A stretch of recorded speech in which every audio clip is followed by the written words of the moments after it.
প্রথম টেস্টে চাপ বাড়ছে রোহিত শর্মাদের। দক্ষিণ আফ্রিকা ইতিমধ্যে 11 রান এগিয়ে গিয়েছে, হাতে এখনও 5 উইকেট। ক্রিজে রয়েছেন শতরানকারী ডিন এলগার।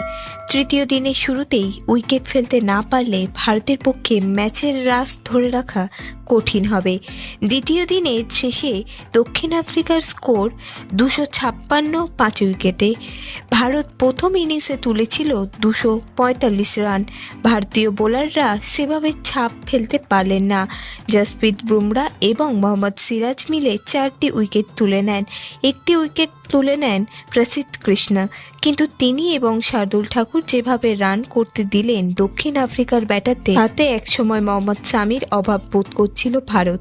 পেস সহায়ক পিচ হলেও রবিচন্দ্রন অশ্বিন রান আটকে রাখার কাজ করছিলেন।